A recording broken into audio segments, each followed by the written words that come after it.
ఒక మంచి వార్త చెప్పడానికి వచ్చి ఉన్నాం. గ్రామ నాయకులకి, గ్రామ పెద్దలకి ప్రభు నామంలో వందనాలు తెలియజేస్తున్నాను. ఏంటి మంచి వార్త అంటే, ఈరోజు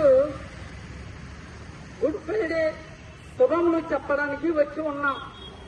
ఏంటండి గుడ్ ఫ్రైడే అంటే, మానవ జాతి పాపం కొరకై ఒక పుణ్యాత్ముడు, పాపం లేని పరిశుద్ధుడు 2026 సంవత్సరాల కిందట ఈ కొరకు నా కొరకు పుణ్యదాన బలియాగం జరిగించాడు.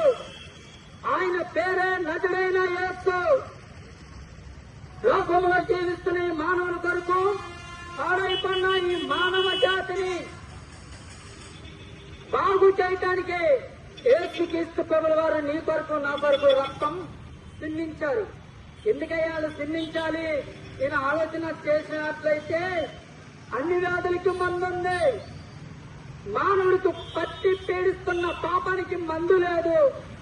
అది కప్పంతో నిండిపోయిన కపటమైన కేంద్రమట. ఆ కేంద్రాన్ని బాగు చేసేవాడే యేసుక్రీస్తు ప్రభుల వారు. నిన్ను ప్రేమిస్తున్నాడు దేవుడు. ఏ పాపంతో చిక్కబడ్డావో, ఏ శాపంతో చిక్కబడ్డావో దినాలు చూస్తుంటే భయంకరంగా ఉన్నాయి.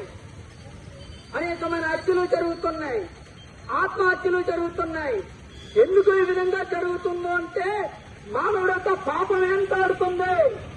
ఆ పాపాన్ని, శాపాన్ని తీయటానికే యేసుక్రీస్తు ప్రభుల వారు నీ కొరకు ప్రాణం పెట్టాడు.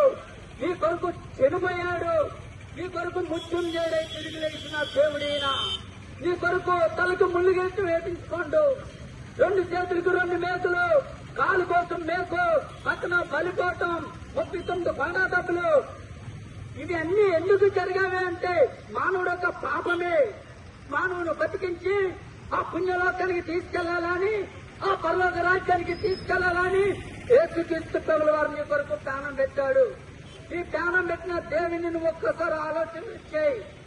ఎందుకు ఆయన ప్రాణం పెట్టాలి? నాకు తెలవదా? నేను ఇష్టానుసారంగా జీవిస్తే నేను బతకనేనా అనుకుంటున్నావు. పాపంతో జీవిస్తే, పాపంతో చనిపోతే పాపం వల్ల వచ్చే మరణం, పాపం వల్ల వచ్చేది మరణం.